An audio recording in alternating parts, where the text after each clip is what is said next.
It's home to one of the most iconic mountain ranges in the world and has been made famous by its incredible ski terrain. There used to be mountain men here. Now it's just soy people. That's right, there's only one place we can be in Wyoming. Welcome to Jackson and welcome to the Tetons.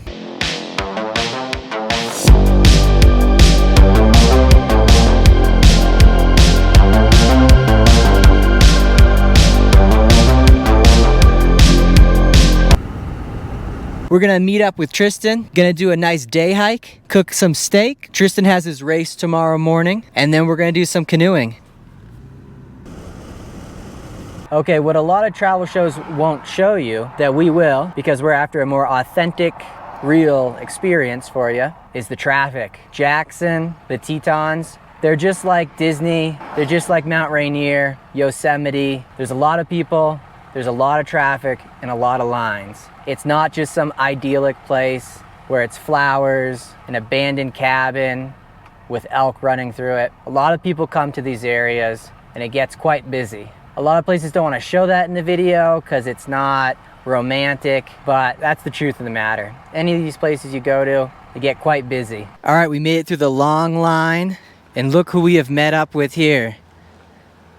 Howdy. Beautiful day out here, cooking some bison. Stopped the farmer's market, got some local produce and cheese they're gonna put on top of this, but. We got a sandwich for lunch here, some slow growth pasture-raised chicken, balsamic reduction, some cheese, some caramelized onions, and a little bit of mayonnaise, I think, on some homemade sourdough. This homemade sourdough is very good, and we've got it down to just about a science now. So if you guys request, we can make a video on how we do that. It's very simple, moderately labor intensive, but only a few ingredients. All right, we got some local raw yogurt, Jersey Cow A2 raw yogurt with some local Idaho raspberries. Gonna have this as dessert. I love berries and raw dairy. All right, we're on the trail. Took us 20-30 minutes to get a parking spot, and I was harassed by a middle-aged woman for stealing her spot, even though that's not even possible. But that's how it goes in Grand Teton National Park. Quite a zoo. That water's unreal. All right, the key with these types of national parks, Grand Teton, Yellowstone, Yosemite, Zion, what have you, you just got to walk a little bit further than the average American. It's really not that hard because the weight of the average American is quite high. So the fats can't make it more than a couple hundred yards from the trailhead.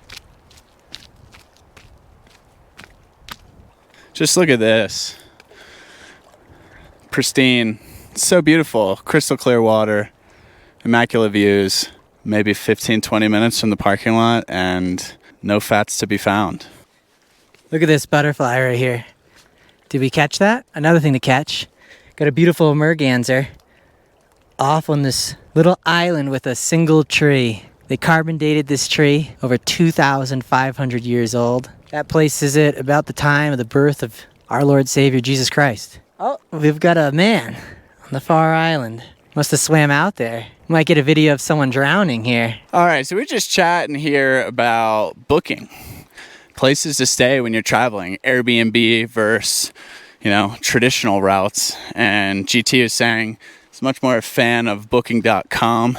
I tend to agree, especially for international travel, but since we're both big on, healthy eating and cooking, we really like to have a kitchenette or somewhere to cook meals when you're traveling. But I was just mentioning the reason why I like booking.com so much, and I use it quite frequently whenever I don't use Airbnb, is you can actually use a Chrome extension called Lolli, L-O-L-L-I, and get Bitcoin back. It's like that Honey extension, but it's way better because it's Bitcoin back instead of dollars. So we're pretty big on decentralized currencies, specifically Bitcoin. So something worth checking out.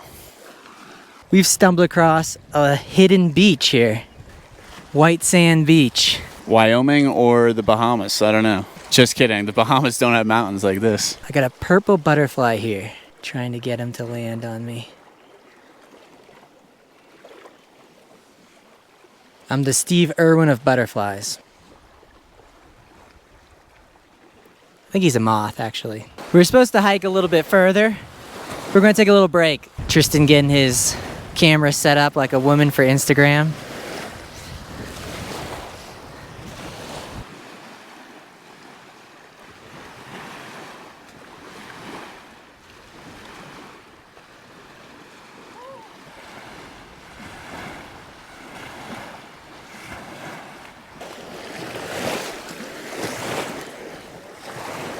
I was gonna say it's not all rainbows and butterflies, but there are a lot of butterflies here. But it is windy too, and there are horseflies. And because I'm benevolent, I want you guys to experience this too. I'm gonna bring the GoPro out there. This is the ASMR portion of the show. If you guys are interested in doing cool shit like this with us, subscribe to our locals. We're gonna set up some meetups and retreats in Wyoming to just do cool stuff outdoors like this. This is the real world, everybody.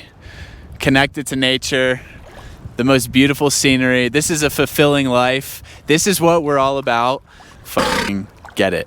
Like, subscribe. Most importantly, follow us on Locals.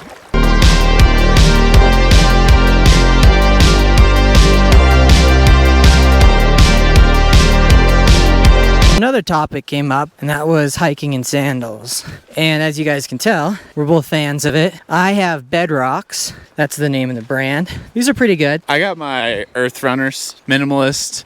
They also have a copper plug, so they're grounded a tad bit. The park ranger was questioning our decision making on the sandals for this little hike slash jaunt. We were saying how they kind of have to act like everybody's an idiot because people do not know what they're doing out here in national parks and often get hurt. Show everyone comparison at the bottom of our sandals here, because they're both kind of minimalist sandal, but you can see mine are a bit more grippy. The Bedrocks have a Vibram sole. It's like basically almost like a tire.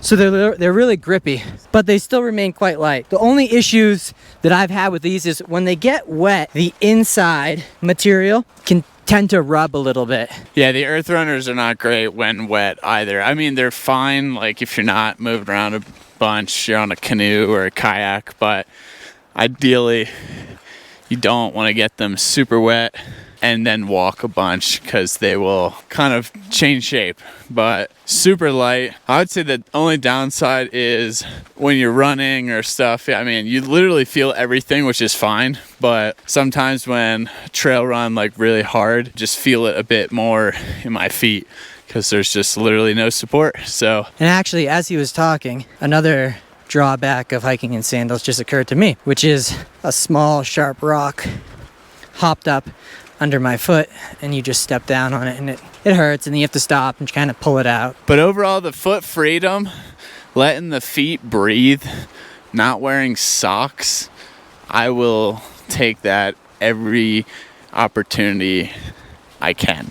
GT, what do you think about Chacos? I'm not sure. I mean, I never use them. I know people kind of make fun of them. Yeah, I actually hate Chacos. I think they're stupid. I got the worst blisters when I did wear them, like the few times I did. And if we stop right here, you guys can see all these wildflowers that are coming in. It looks like a fire moved in here some years ago, and there's a lot of new regrowth here.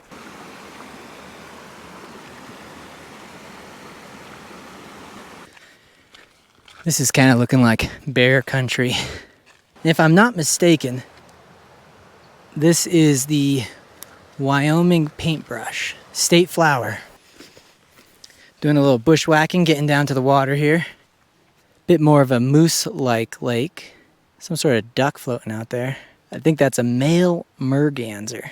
So Tristan has his race tomorrow, trail run. This is probably a good warm-up for you, huh? Loosen the legs up. Yeah. Nice little few mile low effort walk here in the sun. A little swim in. First ever trail race competition.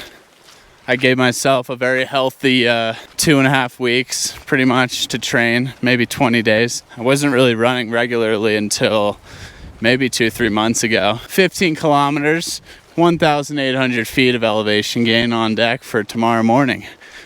Jackson Hole Mountain Resort. My game plan is kind of, it's It's like a 3-part section to where like you climb a little, you go down a little, you climb again, you get down, and then the last climb is like the largest climb. So I'm gonna really try and just keep a steady pace, absolutely no walking on the way up, and just haul ass on the way down, because that's when you make up time. I got some Tristan nutrition things that I'm doing specifically, so I'm excited to play around with that and see how it works. But first ever competition, my goal is top 10 finish, sub 10-minute miles.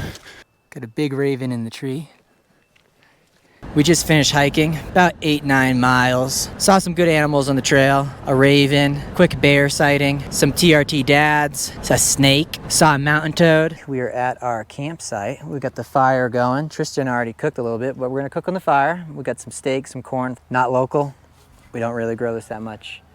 GT loves GMOs. It is GMO, definitely sprayed, but you gotta live a little. Campfire corn is hard to beat. I love corn. All right, we picked up some ribeyes here. Local, 100% grass-fed, raised and butchered in Jackson Hole. No added hormones, no antibiotics. Dry aged 21 days. This is, shout out to these guys, Lockhart Cattle Company. I've had this before, really good. Very pricey, but this is my cast iron. We're gonna try to put it on the fire. I don't really use this that much, to be honest. It is a really nice brand. It's called the Stargazer. It's really nice, heavy. We mostly use stainless steel. 2 grass-fed, yet pretty fatty ribeyes. So this fat will not render if you just kind of cook a normal steak. I like to give it a little score so it doesn't curl. We're gonna salt them, some pepper. We've got the cast iron heated up, and the fat that we cut up earlier, we're gonna toss on.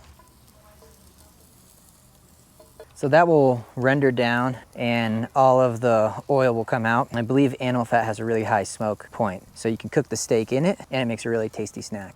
Follow me. The corn's cooking. Cast iron. Fat is cooking up nice. See all the oil coming out of it? Always lay it away from you. It's a little cooking tip. And give it a little press down. This is the fat that we cooked up. Beef cracklings. Good. Doing the flip. Heat wasn't quite high enough, so we decided to move it directly onto the flames and coals. Pulled the corn from the fire. Nothing on it, and it tastes so good. We finished cooking, ate dinner, and hit the hay. Like, subscribe, and follow us on Rumble.